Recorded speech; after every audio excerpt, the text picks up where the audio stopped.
Good morning, everyone. Myself D. Parshuram, JL in Agriculture Crop Production, working at Government Junior College, Pindiprolu, Khammam District. Today we are going to discuss paper 1, that is Management of Field and Commercial Crops. In that, Unit 5, Sugar Crops. In this sugar crops, two parts are there. Part 1, sugarcane cultivation. In this sugarcane cultivation, all these aspects must be learned before we know the cultivation practices: soils, land preparation, seed rate, spacing, fertilizer management, irrigation, weed management, plant protection, harvesting, yield. చెరుకు పంటని సాగు చేయ విధానం గురించి తెలుసుకునే ముందు మనం ఈ పద్ధతులన్నీ కూడా తెలిసి ఉండాలి. అంటే మనకు కావాల్సినటువంటి నేలలు ఏంటివి, నేల తయారీ విధానం గురించి, విత్తన మోతాదు ఎంత కావాలి, విత్తే దూరం ఎంత ఉండాలి, ఎరువుల యాజమాన్యం ఎలా చేయాలి, నీటి యాజమాన్యం ఎలా చేయాలి, కలుపు నివారణ చర్యలు తీసుకోవాల్సిన చర్యలు ఏంటి, ప్లాంట్ ప్రొటెక్షన్ సస్యరక్షణ, అందులో పురుగులు మరియు తెగులు గురించి తెలుసుకోవటం, హార్వెస్టింగ్, అదేవిధంగా ఈల్డ్ పంట కోత మరియు దిగుబడి గురించి తెలుసుకోవాలి. Sugarcane scientific name Saccharum officinarum, scientific name వచ్చేసి సకారం అప్సినారం, ఫ్యామిలీ పోయేసి. చెరుకు పంటకు కావాల్సినటువంటి క్లైమేట్: చెరుకు పంటకు గాలిలో తేమ, వర్షపాతం, ఎక్కువ సూర్యరశ్మి హెచ్చుగా ఉన్నప్పుడు చెరుకు ఏపుగా పెరుగుతుంది. కావాల్సినటువంటి గాలిలో తేమ ఎక్కువగా ఉండటం, వర్షపాతం కూడా సరైన సమయంలో వర్షపాతం, ఎక్కువ సూర్యరశ్మి ఉన్నప్పుడు ఈ చెరుకు పంటకి అనుకూలంగా ఉంటుంది. Growing season which is long and warm with adequate rainfall, తేమతో అదేవిధంగా వేడి వాతావరణంతో కూడుకున్నప్పుడు ఈ క్లైమేట్ అనేది చెరుకు పంట సాగుకి అనుకూలంగా ఉంటుంది. సాయిల్స్ కావాల్సినటువంటి నేలలు ఎటువంటివి: చెరుకు సాగుకు నీటి సదుపాయం కలిగిన నల్లరేగడి నేలలు, ఒండ్రు నేలలు అనుకూలం. ఈ నేలలే ఎందుకు మనం సెలెక్ట్ చేసుకుంటున్నాం ఈ పంటకి అంటే, చెరుకు పంట 9 నెలల కాలంలో మన చేతికి వస్తుంది. రెండోది, చెరుకు నుంచి మనం తీసుకునేటువంటిది చెరుకు రసం. చెరుకు రసం ద్వారా మనం చెరుకుని పంచదారగాను బెల్లంగాను తయారు చేసుకుంటున్నాం. సో రసం నాణ్యత పెరగాలి అని అంటే భూమిలో నీటి నిల్వ శాతం కూడా ఎక్కువగా ఉండాలి. నీటిని అందించే సమయంలో నీటిని ఎక్కువగా భూమిలో తేమ ఉన్నప్పుడు నీరు మొక్కకి ఎక్కువగా చేరుతుంది. రస నాణ్యత, రసం కూడా శాతం పెరుగుతుంది. అందుకనే నల్లరేగలనేటువంటి తర్వాత ఒండ్రు నేలలు ఇవి ఏంటంటే బరువైన నేలలు కాబట్టి నీటిని అందించినప్పుడు ఒక వారం రోజుల వరకు కూడా నీటి తేమని భూమిలో ఉంచగలుగుతాయి. అప్పుడు మొక్క తీసుకోవడానికి అవకాశం ఉంటుంది. Crop can be grown on various types of soils wearing from Sandy to heavy క్లేస్. Moderately heavy and medium deep looms are better suited than heavier and shallow soils. తేలికపాటి నేలల కంటే కూడా బరువైన నేలలైతే ముఖ్యంగా చెరుకు పంట సాగుకు అనుకూలంగా ఉంటాయి. అదేవిధంగా డ్రైనేజ్ ఫెసిలిటీస్ని కలిగి ఉండాలి. మురుగు నీటి సౌకర్యం కలిగి ఉండాలి. అంటే నీరు అక్కడ ఉండకుండా పొలంలో వెళ్ళిపోయే విధంగా ఉండేటువంటి నేలలైతే మిక్కిలి అనుకూలం. రకాలు, వెరైటీస్: కో 7706, కో 6907, అదేవిధంగా కో 8014. ఇవన్నీ కూడా రకాలు, చెరుకు యొక్క రకాలు. ఇవన్నీ కూడా వాటి యొక్క పంచదారాన్ని బట్టి, దిగుబడి బట్టి, తర్వాత పూత స్వభావాన్ని బట్టి, నీటి ఎద్దడికి తట్టుకునే శక్తిని బట్టి, తెగులు నిరోధించే శక్తిని బట్టి ఈ రకాలను మనం ఎంచుకోవడం జరుగుతుంది. ల్యాండ్ ప్రిపరేషన్, నేల తయారీ విధానం: తేలికపాటి నేలలో తొలకరి వర్షాల తర్వాత 2 సార్లు దున్ని మెత్తడి దుక్కిని చేసుకోవాలి. ఈ విధంగా చేసిన తర్వాత రిడ్జ్ అండ్ ఫర్రో సహాయంతో బోదెలు తయారు చేసుకోవాలి. వర్షాలు పడిన వెంటనే మనం ఒక 2 సార్లు కనుక బాగా ట్రాక్టర్ను ఉపయోగించి కనుక బాగా దున్నినట్టయితే పొలంలో ఉన్నటువంటి మట్టి పిల్లలు అవన్నీ కూడా కొంచెం మెత్తబట్టడానికి అవకాశం ఉంటుంది. ఆ తర్వాత రిడ్జ్ అండ్ ఫర్రో అంటే బోదెలను తయారు చేసుకోవడానికి ఇలా ట్రాక్టర్ సాయంతో రిడ్జ్, ఇది ఫర్రో అంటే ఎత్తైన బోదెలను తయారు చేసుకోవడం అనేది చేసుకోవాలి. Field is ploughed 2 to 4 times which iron plough and pulverises to break the clouds. ఇలా పెద్ద పెద్ద మట్టి పిల్లలు ఉన్నటువంటి వాటన్నిటిని కూడా మనం మెత్తగా చేసుకొని ఒక 2 to 4 times కనుక దున్నుకున్నట్టయితే సాయిల్ మొత్తం కూడా మెత్తబడిపోతుంది. Surface soils are dug to a depth of 20 centimeters to facilitate drainage and deep root system. Tractor plough is a common practice. జనరల్గా మనం ప్రతి పొలంలో కూడా ఎక్కువగా ట్రాక్టర్ను ఉపయోగించుకొని దున్నటం అనేది జరుగుతుంది. ఇలా దున్నినప్పుడు మినిమం 20 centimeter డెప్త్ అనేది ఉండే విధంగా సాయిల్స్ మెత్తగా ఉండటం వల్ల రూట్ సిస్టమ్ అనేది, చెరుకు యొక్క రూట్ సిస్టమ్ వేరు వ్యవస్థ వెళ్ళటానికి, అదేవిధంగా తేమని గ్రహించడానికి అవకాశం ఉంటుంది. తర్వాత డ్రైనేజ్ ఫెసిలిటీస్ కూడా ఉండేలాగా చూసుకోవాలి. ఈ విధంగా చేసిన తర్వాత రిడ్జ్ అండ్ ఫర్రో సహాయంతో బోదెల్ని తయారు చేసుకోవాలి. Next seasons. Planting seasons. చెరుకును డిసెంబర్ టు మార్చ్ వరకు నాటుకోవచ్చు. మధ్యకాలిక చెరుకు రకాలను అయితే జనవరిలో నాటుకోవాలి. Optimum time for sugar cane planting is December to March.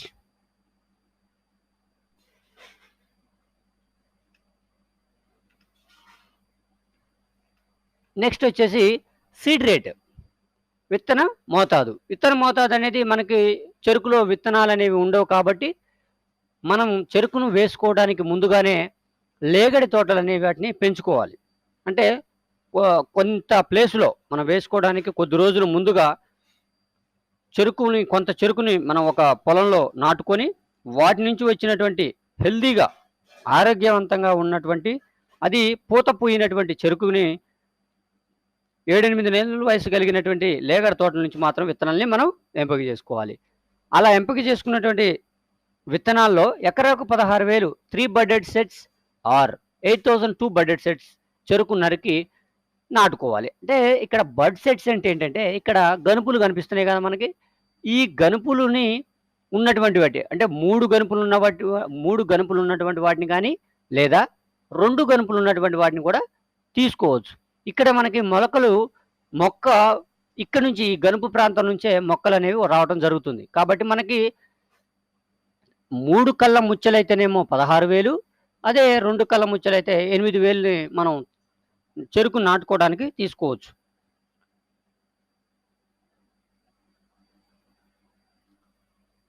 Next spacing. విత్తే దూరం. రో to row spacing various from 60 to 90 centimeters. ఇక్కడ మీరు గమనించాల్సింది ఏంటంటే రో టు రో స్పేసింగ్ ఓన్లీ వరుసకి మధ్య దూరం మాత్రమే ఉంటుంది. మొక్కకి మధ్య దూరం అనేది ఉండదు. ఎందుకంటే ఆల్రెడీ ఇక్కడ గనుపుకి మధ్య దూరం ఉంటుంది కాబట్టి మొక్కకి మధ్య దూరం అనేది ఉండదు. Mostly planted by opening a furrow with ridges. Row to row spacing various from 60 to 90 centimeters. Next seed treatment, విత్తన శుద్ధి. ఇది చాలా ఇంపార్టెంట్. ఎందుకంటే మొక్కలకి చెరుకు నాటిన తర్వాత వచ్చేటువంటి శిలీంధ్రాల ద్వారా కానీ పురుగుల ద్వారా కానీ మొక్కని ఆశించి పంటను నష్టపరచడానికి ఎక్కువగా అవకాశం ఉంటుంది. కాబట్టి మనం విత్తన శుద్ధి కనుక చేసుకున్నట్టయితే వాటి నుంచి మనం మొక్కల్ని కాపాడగలుగుతాం. సీడ్ ట్రీట్మెంట్ చెరుకు గడలను హాట్ వాటర్లో 52 degrees centigrade ఉష్ణోగ్రత వద్ద 30 నిమిషాలు కనుక లేదా తేమతో మిళితమైన వేడి గాలిలో 54 degrees centigrade ఉష్ణోగ్రత వద్ద 2 గంటలు కనుక ఉంచి విత్తన శుద్ధిని చేయాలి. ఈ హాట్ వాటర్ ట్రీట్మెంట్ చేయటం ద్వారా ఏమవుతుందంటే వ్యాధికి సంబంధించినటువంటి తెగులుకు సంబంధించిన శిలీంధ్ర అవశేషాలు కానీ శిలీంధ్రాలు కానీ ఏమైనా ఉన్నట్లయితే ఈ వేడి వద్ద ఈ డిగ్రీ సెంటిగ్రేడ్ వేడి వద్ద చనిపోవడానికి అవకాశం ఉంటుంది. అదేవిధంగా పురుగుకు సంబంధించినటువంటి గుడ్లు లేదా లార్వాలు కానీ ఏమైనా ఉన్నా కానీ చనిపోయే అవకాశం ఉంటుంది. చెరుకు గడలకు కార్బనిజం లేదా మెలాథియన్తో కలిపి విత్తన శుద్ధిని చేసుకోవాలి. కంపల్సరీ మనం విత్తన శుద్ధిని చేసుకున్న తర్వాత మాత్రమే చెరుకుని పంట పొలంలో నాటుకోవాలి. Dipping of sets which are sufficient for 1 acre planting for 15 minutes. Minimum మనం 1 ఎకరానికి నాటాలి అనుకున్నటువంటి చెరుకు గడల్ని 15 నిమిషాలు మనం ఈ విధంగా ఉంచుకున్నట్లయితే భూమి నుంచి సంక్రమించేటువంటి తెగులు మరియు పురుగుల నుంచి మనం కొంతవరకు నివారించుకున్న వాళ్ళం అవుతాం. Method of sowing. నాటే పద్ధతులు అనేక రకాలుగా ఉంటాయి. ఒక్కొక్క ప్రాంతాన్ని బట్టి, ఒక్కొక్క నేలను బట్టి, అక్కడ ఉన్నటువంటి వాతావరణ పరిస్థితులు, నీటి పరిస్థితులను బట్టి నాటే విధానం అనేది వేరే వేరేగా ఉంటుంది. నేలలో తగినంత తేమ ఉన్నప్పుడు వెనుకకు నడుచుకుంటూ అన్ని కళ్ళు పక్కకు ఉండేటట్లుగా 2 సెంటీమీటర్ల లోతు మించకుండా నాటుకోవాలి. జనరల్‌గా మన దగ్గర నాటేటప్పుడు ఇలా ఇక్కడ చూసినట్టయితే మీరు ఈ 2 కళ్ళ ముచ్చలు గాని, లేదా 3 కళ్ళ సెట్స్‌ని గాని, బడ్ సెట్స్‌ని గాని ఇలా పెట్టుకుంటూ వెనక్కి నడుచుకుంటూ వెళ్తారు.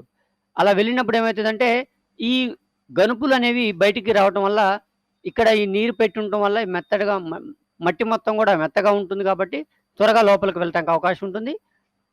ఇలా వెనక్కి నడుచుకుంటూ వెళ్ళటం వల్ల, ఇక్కడ సాయిల్ మనం తొక్కకుండా అవకాశం ఉంటుంది. షుగర్ కేన్ ప్లాంటింగ్ మెథడ్స్‌లో మొత్తం 7 మెథడ్స్ ఉన్నాయి. ఒకటి ప్లాంటింగ్ ఇన్ ఫ్లాట్ బెడ్స్, తర్వాత ridge and furrow method, trench method, pit planting, skip furrow planting, bud transplanting. ఇవన్నీ కూడా ఉన్నటువంటి వాతావరణ పరిస్థితులను బట్టి వేరే వేరే ప్రాంతాల్లో కూడా ఈ విధంగా ఈ 7 పద్ధతుల్లో వాటిని నాటుకోవడం అనేది జరుగుతుంది. ప్లాంటింగ్ ఇన్ ఫ్లాట్ బెడ్స్ అంటే ఏంటంటే, it is very popular method in northern India and in parts of Maharashtra. ఇది ఎక్కువగా మహారాష్ట్ర, తర్వాత నార్త్ ఇండియాలో ఎక్కువగా దీన్ని ఫాలో అవుతున్నారు. దీనికి generally 3 budded sets are used to plant in the end to end planting system. ఒకదాని తర్వాత ఒకటి ఎక్కువగా 3 కళ్ళ ముచ్చలను తీసుకొని వీటిని నాటుకోవడం అనేది జరుగుతుంది. The furrow is covered by 5 to 7 centimetres of soil and field is levelled by planking. ఇలా నాటుకుంటూ వెళ్ళిన తర్వాత దాన్ని లెవెలర్ తోటి పూర్తిగా కప్పివేస్తారు.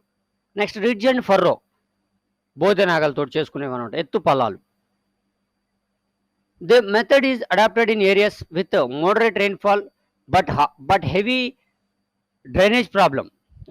Deep furrows are opened in V shape, 10 to 50 centimeters deep in north, India 20 centimeters in south. ఇది ఎక్కువగా ఈ పద్ధతిని వర్షాధారంగా పండించేటువంటి చెరుకు పంటలలో ఇది ఎక్కువగా ఫాలో అవటం అనేది జరుగుతుంది. ఎందుకంటే ఈ ఎత్తైన బోధనలు తయారు చేసుకోవటం, దాని పక్కనే నీరు ప్రవహించడానికి వీలుగా ఒక కాలువని తయారు చేసుకోవటం. దీని ద్వారా ఏమవుతుందంటే, ఈ బోదె మొత్తం కూడా మనం నీరు పెట్టినప్పుడు ఇదంతా కూడా నీటిని గ్రహించి మొక్కకి తేమని అందిస్తుంటాయి. అంటే మినిమం ఒక 1 వీక్ వరకు కూడా మనం నీటిని ఇవ్వకపోయినా కానీ మొక్కకి కావాల్సినటువంటి తేమని ఈ బోదె ద్వారా అందిస్తుంటాయి. అందుకనే ఈ పద్ధతిని ఎక్కువగా రెయిన్ఫాల్ అంటే వర్షాధారంగా చేసేటువంటి చెరుకు పంటల్లో దీన్ని ఉపయోగిస్తుంటారు. Next trench method. Trench should be about 20 to 25 centimetres deep. 20 నుంచి 25 సెంటీమీటర్ల లోతులో వీటిని ఒకదానికి ఇట్లా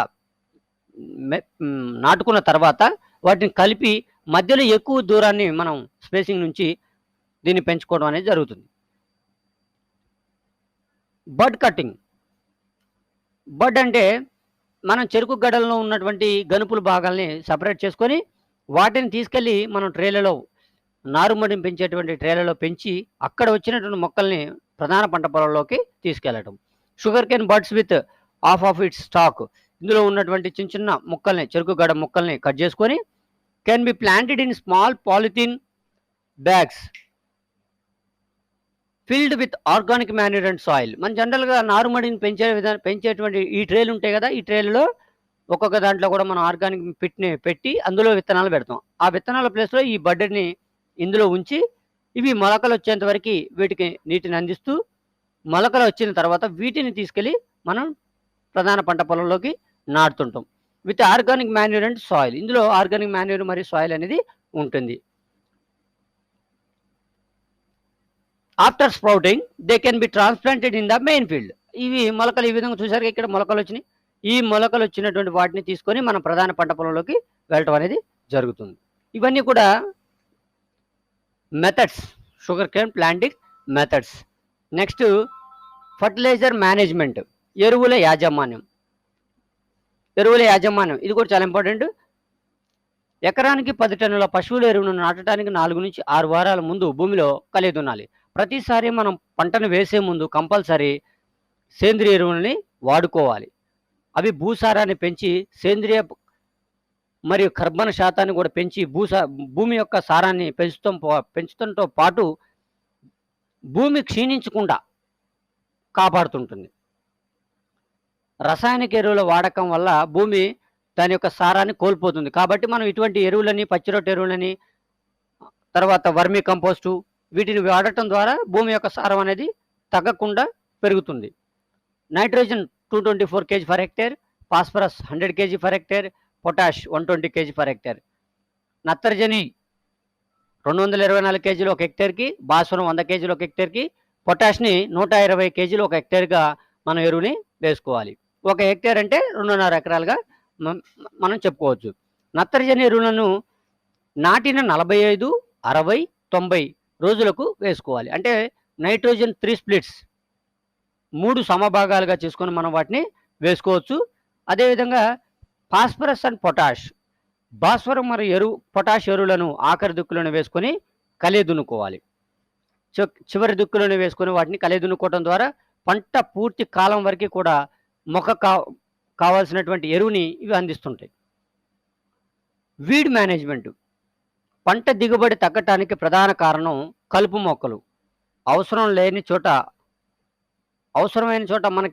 చోట అనవసరంగా పెరిగేటువంటి వాటిని కలుపు మొక్కలు అంటాం కదా. అవి ఉండటం చేత మన పంట దిగుబడి చాలా వరకు తగ్గుతుంది. అందుకనే మనం విత్తిన వెంటనే కానీ లేదా మరుసటి రోజున కానీ కంపల్సరీ మనం పిచికారీ చేసుకుంటే లేత దశలో వచ్చేటువంటి కలుపు మొక్కలను మనం కొంతవరకు నివారించుకోగలుగుతాం. ఈ ప్రధాన పంట మొక్క ఎదిగిన తర్వాత కొంతవరకు ఈ కలుపు మొక్కలను మనం తగ్గించగలుగుతాం. ఎలా అంటే ఇవి ఎదగటం ద్వారా ఆకులను దాటి కింద సూర్యరశ్మి భూమిని తాకలేదు కాబట్టి కింద కలుపు మొక్కల శాతం అనేది కొద్దిగా తగ్గుతుంది. విత్తిన 40 మరియు 50 రోజులకు కలుపును తీయించాలి. పంట విత్తిన వెంటనే 1200 గ్రాముల డైరాన్ 80% అనే మందును ముందస్తుగా పిచికారీ చేసుకోవాలి. Requires weed free for the first 90 to 100 days before and most sensitive to weeds during tillering stage. మనకు తెలుసు 90 నుంచి 100 రోజుల లోపల కంపల్సరీ మనం కలుపు నివారించుకుంటూ చర్యలు తీసుకోవాలి. ఎందుకంటే ఆ టైంలో మొక్క ఎదుగుదల అనేది ఉంటుంది, పిలకలు ఏర్పడడం అనేది జరుగుతుంటుంది. కాబట్టి ఆ టైంలో కనుక కలుపును మనకు నివారించుకోగలిగినట్టయితే పంటని దిగుబడిని మనం కొంత ఎక్కువగా పెంచుకోవచ్చు. అదేవిధంగా మాన్యువల్ వీడింగ్ని చేసుకోవాలి. Manual weeding at 30, 60, 90 days after planting is effectively to control weeds. ఎక్కువగా కంట్రోల్ చేయడానికి అవకాశం ఉంటుంది. దాంతోపాటుగా application of atrazine at 5 kg for hectare in 1125 liters of water to be sprayed on 3rd or 4th day after planting depending on the soil moisture. దీంతో పాటుగా మనం ఇంకొకటి కూడా చేసుకోవచ్చు. కలుపు మందు అయినటువంటి అట్రాజిన్ అనే మందును కూడా మనం 5 kgలు ఒక హెక్టేర్కి కనుక వేసుకొని మనం కలుపుకొని భూమిలో తగినంత తేమ ఉన్నప్పుడు కనుక పిచికారీ చేసుకున్నట్టయితే కొంతవరకు మనం ఈ కలుపు నివారణని చేసుకోవచ్చు. నెక్స్ట్ ఇరిగేషన్, నీటి యాజమాన్యం. విత్తిన వెంటనే నీరు అందించాలి. మొలకలు వచ్చిన తర్వాత 25 రోజులకు, తర్వాత నేల లక్షణాన్ని బట్టి 7 నుంచి 10 రోజులకు ఒకసారి నీటిని ఇవ్వాలి. Water management, irrigate the crop depending upon the need during different phases of the crop. Number of irrigations required varies with varying rainfall patterns. Light and frequent irrigations get higher yield than heavy irrigations at longer intervals. మనకి చెరుకు పంటకి ఎక్కువగా నీటిని మనం అందించాల్సి ఉంటుంది. అలాగని కావాల్సినటువంటి నీటి కంటే కూడా ఎక్కువగా మన నీటిని అందించడానికి లేదు. కంటిన్యూగా అంటే మొక్క నీటి ఎద్దడికి గురి కాకుండా భూమిలో తేమ శాతాన్ని పట్టి మనం అందించినట్టయితే పంట దిగుబడిని ఎక్కువగా మనం పెంచుకోవడం జరుగుతుంది. ఈ చెరుకు పంట నుంచి ఎక్కువగా మనం తీసుకునేటువంటి దిగుబడి ఏంటి అంటే చెరుకు రసమే మనకి దిగుబడి. సో చెరుకు గడలు ఎంత దృఢంగా లావుగా తయారవుతుంటే అంత శాతం చెరుకు రసం అనేది పెరుగుతుంటుంది. కాబట్టి అలాగని ఎక్కువ నీటిని కూడా మనం అందించినట్టయితే మొక్కలు చనిపోవడానికి అవకాశం ఉంటుంది. అందుకని తక్కువ నీటిని, అదేవిధంగా కావాల్సిన సమయంలో మొక్కలకి కావాల్సినటువంటి సమయంలో కనుక నీటిని అందించినట్టయితే పంట దిగుబడిని ఎక్కువగా పెంచుకోవచ్చు. హార్వెస్టింగ్, పంట కోత ఇది మనం ఐడెంటిఫై చేయటం, పంటని ఎప్పుడు కోయాలి ఐడెంటిఫై చేయటం అనేది ఇంపార్టెంట్. ఎందుకంటే పంట పండించిందంత ఒక ఎత్తు, పంట చేతికి వచ్చిందా లేదా అని తెలుసుకునేది చెరుకు పంటలో ఇంపార్టెంట్. అలా పక్వానికి వచ్చిందని తెలిసిన వెంటనే మనం చెరుకును నరికి చెరుకు ఎక్కడైతే ఫ్యాక్టరీలు ఉన్నాయో అక్కడికి దాన్ని వెంటనే ట్రాన్స్పోర్ట్ చేసుకోవాలి. లేదంటే చెరుకు గడల్లో ఉన్నటువంటి రసం నాణ్యత అనేది తగ్గిపోతుంటుంది. అందుకని హార్వెస్టింగ్ చెరుకు గడలలో సుక్రోజ్ శాతాన్ని హ్యాండ్ రిఫ్లెక్టోమీటర్ అనే పరికరం ద్వారా అంచనా వేయవచ్చు. ఈ పరికరాన్ని ఉపయోగించుకొని చెరుకు గడలో ఎంత శాతం సుక్రోజ్ అనేది మనకి ఉంది అనేది తెలుసుకున్న తర్వాత మనం వాటిని హార్వెస్టింగ్ చేసుకోవచ్చు. గడలలో 85% రసశుద్ధత, 18% సుక్రోజ్ ఉన్నప్పుడు పంట పక్వానికి వచ్చినట్లుగా నిర్ధారించి తోటలను భూమట్టానికి నరకాలి. Harvesting the crop at proper time is very important. Immature crop gives lesser sugar percent and low yield. Cane should be harvested to proper time of maturity. సరైన సమయంలో గనక మనం చెరుకు గడల్ని నరికి మార్కెటింగ్ గనక చేసుకున్నట్టయితే రస నాణ్యత అనేది తగ్గకుండా, అదేవిధంగా వాటి యొక్క దిగుబడి అనేది కూడా పెరుగుతుంది. సరైన సమయాన్ని కనుక మనం చూడనట్టయితే పంట దిగుబడి అనేది తగ్గిపోతుంది. ఎందుకంటే పంట దిగుబడి అనేది రసం నాణ్యత, రసం మీద డిపెండ్ అయి ఉంటుంది. మనం కోసి కొద్ది రోజులు మన పొలంలో ఉంచుకున్నట్లయితే ఆటోమేటిక్గా అది అందులో ఉన్న రసం అంతా కూడా కోల్పోతుంటుంది. అందుకనే మనం వెంటనే కోసిన తర్వాత మార్కెటింగ్ చేసుకునే విధంగా చూసుకోవాలి. అదర్ ఇంటర్కల్చరల్ ఆపరేషన్స్, వీటితో పాటుగా కొన్ని ఇంటర్కల్చరల్ ఆపరేషన్స్ కూడా చేస్తుండాలి మధ్యలో. వాటి ద్వారా కూడా పంట దిగుబడిని మనం కొంతవరకు పెంచుకోవచ్చు. ఏంటివి? Earthing up. ఇక్కడ మీరు చూడొచ్చు, ఎర్తింగ్ అప్. ఇక్కడ మట్టి మొత్తం కూడా మొక్కలకి దగ్గరగా వేయటం జరిగింది. ఎందుకని ఇలా మొక్కలకి దగ్గరగా చేయటం జరిగింది అంటే, మొక్క నాటిన 45 నుంచి 120 రోజుల మధ్య టిల్లరింగ్ దశలో మట్టిని ఎగతోయడం వల్ల గడల బరువుకి మొక్క కింద పడిపోకుండా ఉంటుంది. ఎస్, ఇక్కడ చెరుకు గడలు అనేవి పిలకలు అనేది ఎక్కువగా వస్తుంటాయి కదా. వచ్చిన సమయంలో చెరుకు గడలు అనేవి కింద పడిపోకుండా, బరువుకి కింద పడిపోకుండా ఉండటం కోసం వాటికి ఈ మట్టిని అనేది సపోర్ట్ చేయటం అనేది మంచిది. Earthing up operation is also known as hilling up. దీన్ని మనం హిల్లింగ్ అప్ అని కూడా అంటారు. Converts furrows into ridges and ridges into furrows. Earthing up is done at 45 to 120 days after planting. Coincides with peak tillering stage. పిలకలు బాగా ఉధృతిగా పెరుగుతున్న సమయంలో మనం కంపల్సరీ ఈ మట్టిని ఎగదోయటం అనేది చేయాలి. ఇది చాలా ఇంపార్టెంట్ చెరుకులో. నెక్స్ట్ డీట్రాషింగ్. నాటిన 150 రోజుల తర్వాత చెట్టు చుట్టూ ఉన్న ఎండిపోయిన ఆకులు మరియు వ్యర్థాలను తొలగించడాన్నే డీట్రాషింగ్ అంటారు. ఈ చెరుకు గడల చుట్టూ ఉన్నటువంటి ఎండిన ఆకులు కానీ, ఈ అడుగు భాగంలో మొదటగా వచ్చిన ఆకులు కానీ తీసివేయడాన్ని డీట్రాషింగ్ అంటారు. ఇలా చేయటం ద్వారా ఏమవుతుందంటే, భూమి మొత్తం కూడా భూమి ద్వారా సంక్రమించేటువంటి తెగులుకు సంబంధించిన ఏమైనా ఉంటే వాటిని తొలగించినట్లయితుంది. అదేవిధంగా పురుగుకు సంబంధించినవి ఎగ్స్ కానీ ఏవైనా కనుక ఉన్నట్లయితే అవన్నీ కూడా చనిపోవటానికి అవకాశం ఉంటుంది. దాంతోపాటుగా కావాల్సినటువంటి సూర్యరశ్మి కానీ, వెలుతురు, నీరు ఇవన్నీ కూడా మనకి పొలంలో నీట్గా ఉంటుంది, కనపడుతుంది అన్నమాట. Next propping. చెట్టు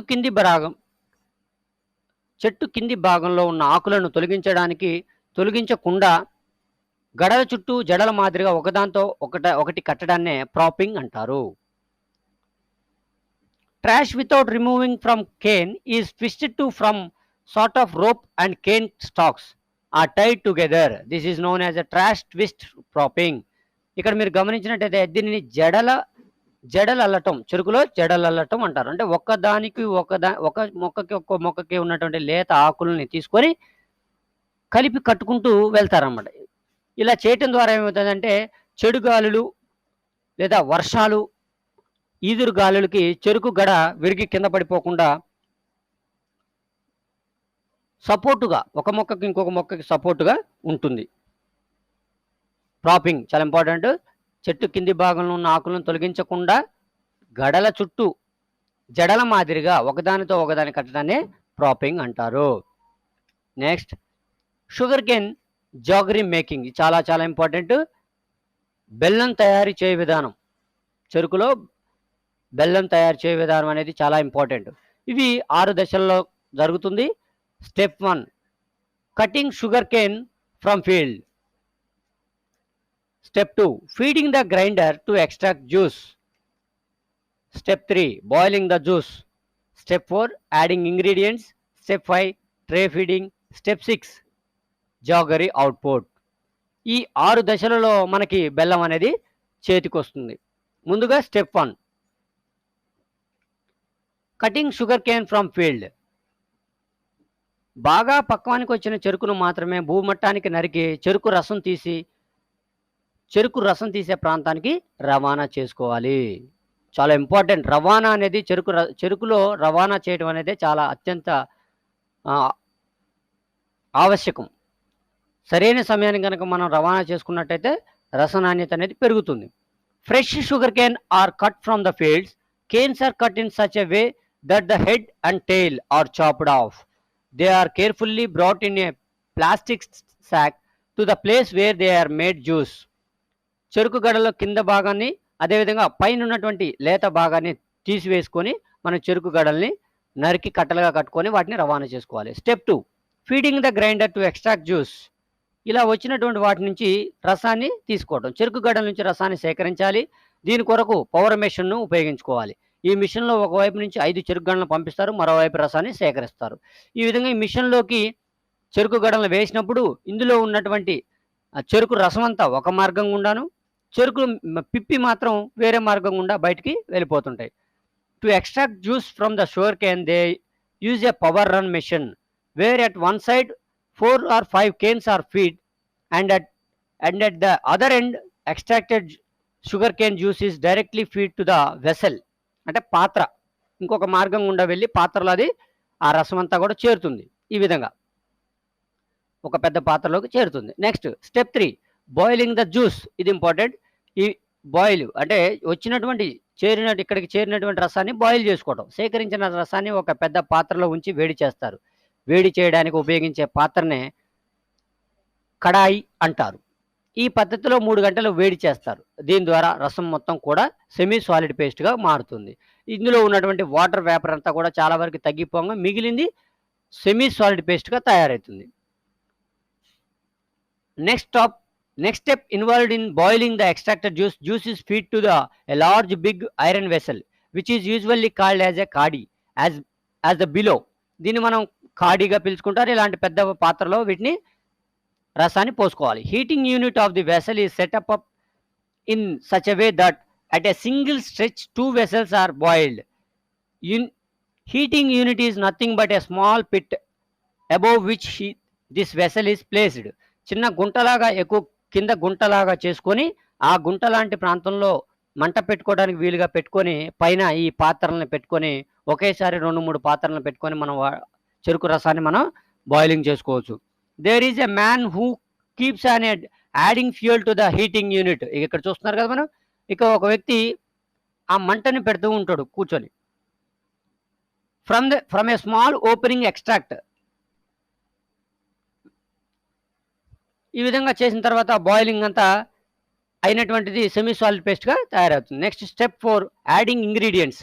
ఇలా వచ్చిన దానికి ఇంగ్రీడియంట్స్ని యాడ్ చేయటం. చెరుకు రసం మొత్తం సెమీ సాలిడ్ పేస్ట్గా మారిన తర్వాత అందులో సోడియం కార్బోనేట్ను కలపడం ద్వారా రసం మొత్తం దగ్గరికి వస్తుంది. దీనిని బెల్లం ముద్దలుగా తయారు చేసుకోవాలి. ఇలా వచ్చిన వాటికి సోడియం కార్బోనేట్ని కలపడం ద్వారా అవి ముద్దగా తయారవడానికి అవకాశం ఉంటుంది.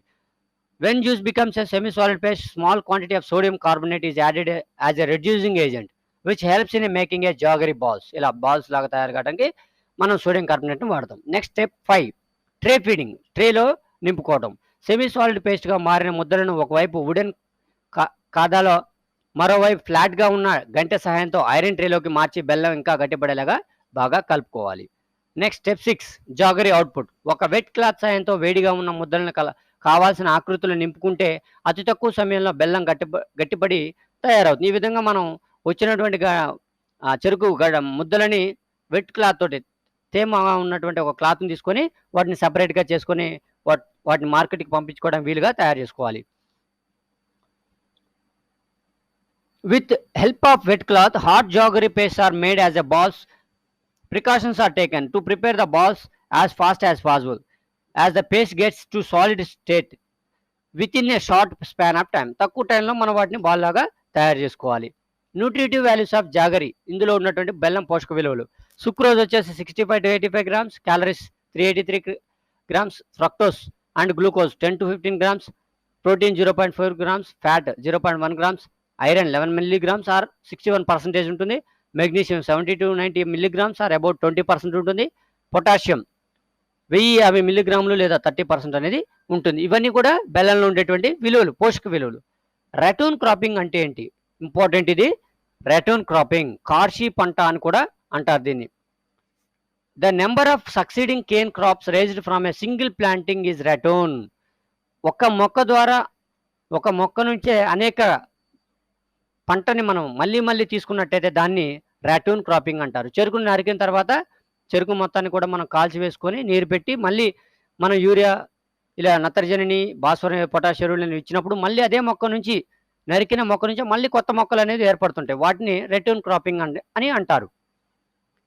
మనం ఈ పార్ట్ 1 షుగర్ కేన్ కల్టివేషన్లో ఇప్పటివరకు నేర్చుకునేవన్నీ పార్ట్ 1 అని చెప్పుకోవచ్చు. పార్ట్ 2 వచ్చేసి పెస్ట్ అండ్ డిసీజ్, అంటే పురుగు సస్యరక్షణ చర్యలు, చెరుకులో వచ్చేటువంటి సస్యరక్షణ చర్యలు మనం నెక్స్ట్ పార్ట్ 2లో చూద్దాం.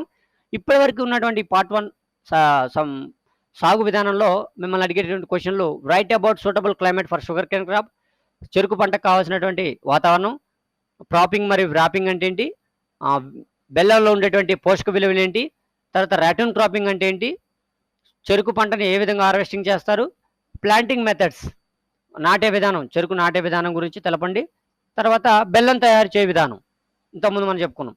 వీటన్నిటిని గురించి మనం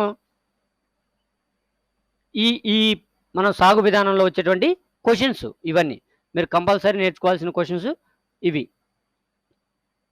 ప్రాపింగ్ అండ్ వ్రాపింగ్, బెల్లంలో పోషక విలువలు, రాటూన్ క్రాపింగ్ అంటే ఏంటి, హార్వెస్టింగ్ ఎలా చేస్తారు, ప్లాంటింగ్ మెథడ్స్ ఏం పద్ధతిలో చేస్తారు, తర్వాత జాగరీ మేకింగ్.